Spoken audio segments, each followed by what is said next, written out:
Hi எல்லாருக்கும் வணக்கம். இன்றைக்கி நம்ம சூப்பரான ஒரு சிக்கன் பிரியாணி தான் பார்க்க போகிறோம். குக்கரில் எப்படி செய்கிறதுன்னு வாங்க பார்த்துடலாம். குக்கரில் ரெண்டு ஸ்பூன் ஆயில் ஊற்றிக்கோங்க. நீங்கள் வாசனை இல்லாத எந்த ஆயில்னாலும் ஊற்றிக்கலாம். அதுக்கப்புறமா 2 ஸ்பூன் கீ போட்டுக்கோங்க. போட்டுட்டு ஹோல் ஸ்பைசஸ் போட்டு தாளித்து விட்டுக்கோங்க. தாளித்து விட்டுட்டு நான் 2 வெங்காயத்தை ஸ்லைஸ் பண்ணி எடுத்திருக்கேன். 2 வெங்காயத்தை நீங்கள் ஆட் பண்ணிக்கோங்க.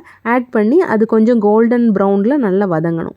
இந்த பிரியாணி பார்த்தீங்கன்னா செமி டைப்பு குக்கர்லேயும் வரும். அதுக்கப்புறமா லாஸ்ட்டில் நம்ம தம்மும் பண்ணுவோம். ஸோ இது பாய் வீட்டு சிக்கன் பிரியாணி அந்த மாதிரி வெரைட்டி தான்.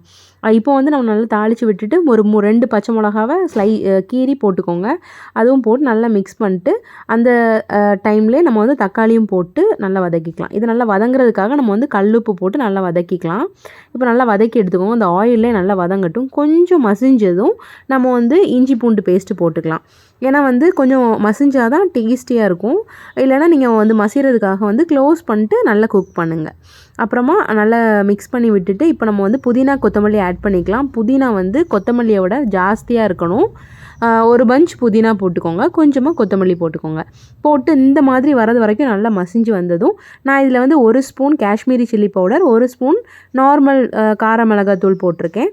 போட்டு மிக்ஸ் பண்ணிக்கோங்க. நீங்கள் உங்கள்கிட்ட பிரியாணி பவுட்ரு இருந்ததுன்னா பிரியாணி பவுட்ரு மட்டும் போட்டால் போதும், வேறு எதுவுமே போட தேவையில்லை. அப்படி இல்லைன்னா நீங்கள் சில்லி பவுட்ரு மட்டுமே போட்டால் போதும், ஃப்ளேவர் வேறு லெவலில் இருக்கும். அப்புறமா நீங்கள் கெட்டி தயிர் எடுத்துக்கோங்க. புளிப்பு இல்லாத தயிர் போட்டு மிக்ஸ் பண்ணி எடுத்துக்கோங்க. இந்த மாதிரி நல்லா குழஞ்சி வந்ததும் இப்போ நான் இதில் 1/2 கிலோ சிக்கன் எடுத்திருக்கேன். அந்த 1/2 கிலோ சிக்கனையும் போட்டு நல்லா மிக்ஸ் பண்ணி எடுத்துக்கோங்க. இப்போ அந்த சிக்கன் இன்னும் கொஞ்சம் வேக விட்டால் தான் கொஞ்சம் ஜூஸியாக இருக்கும். ஸோ சிக்கன் நல்லா வெந்ததும் நான் இதில் 1 கப் அரிசிக்கு 1.5 கப் தண்ணி வச்சுருக்கேன். நீங்கள் உங்களுக்கு எந்த அரிசியும் அதுக்கு தகுந்த மாதிரி மெஷரில் போட்டுக்கோங்க. நான் கொஞ்சம் தண்ணி கொஞ்சம் கூடவே வச்சுருக்கேன். ஏன்னா நான் தம் பண்ண போகிறேன். அதனால் தண்ணி அவ்வளோ அந்த இதில் அப்சர்வ் ஆயிரும் ஹீட்டில். ஸோ இந்த தண்ணி கொஞ்சம் கொதிக்க விட்டுட்டு நீங்கள் அரிசி போட்டிங்கன்னா தான் உங்களுக்கு சீக்கிரமாக பாயில் ஆகும். ஸோ நல்லா பபிள் விட்டதும் நீங்கள் அரிசியை போட்டுக்கலாம். அரிசியை 20 மினிட்ஸ் கரெக்டாக ஊற வச்சு போடுங்க. அப்போ தான் அரிசியோட டெக்ஸ்சர் நல்லாயிருக்கும், உடையாது உங்களுக்கு. இந்த மாதிரி வெளியில் அரிசி தெரிகிற ஸ்டேஜில் நீங்கள் கவர் பண்ணி ஒரு விசில் போடுங்க. ஃபைனலாக லெமன் ஜூஸ் போட மறந்துடாதீங்க. லெமன் ஜூஸ் நான் ஒரு ஃபுல் லெமனை ஸ்குவீஸ் பண்ணி அதை ஆட் பண்ணியிருக்கேன். அதுக்கப்புறமா நம்ம குக்கரில் ஒரு விசில் வரது வரைக்கும் விட்டுருங்க. அப்புறம் அடுப்பு ஆஃப் பண்ணிடுங்க. கொஞ்சம் தண்ணியாக தான் இருக்கும் ஓப்பன் பண்ணி பார்த்தா. இப்போ நம்ம பழைய தோசைக்கல் யூஸ் பண்ணாத தோசைக்கல்லில் மேலே வச்சுட்டு ஒரு பிளேட் வச்சு க்ளோஸ் பண்ணிட்டு அதுக்கு மேலே இடிக்கிற கல் இருந்துன்னா அதையும் வச்சுட்டு தம் பண்ணிடுங்க. கரெக்டாக 20 மினிட்ஸ் தம் பண்ணிடுங்க. நல்லா சூடாகி வாட்டர்லாம் அப்சர்வ் ஆகி உதிரியாக வரும். டேஸ்ட் வேறு லெவலில் இருக்கும்.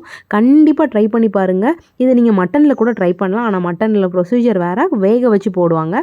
இது சிக்கனில் நம்ம அவ்வளோவா வேக தேவையில்லை, சீக்கிரமே வெந்துடும். ஸோ கண்டிப்பாக ட்ரை பண்ணி பாருங்கள். இது அவ்வளோ டேஸ்டியாக இருக்கும். கூடவே ரைத்தா, எக்கு, அப்பளம் வச்சு சாப்பிடுங்க. வேறு லெவல் டேஸ்ட்டில் இருக்கும். கடையிலேருந்து வாங்கி சாப்பிடவே மாட்டீங்க. இதை டேஸ்ட் பண்ணிட்டீங்கன்னா அவ்வளோ டேஸ்டியாக இருந்துச்சு.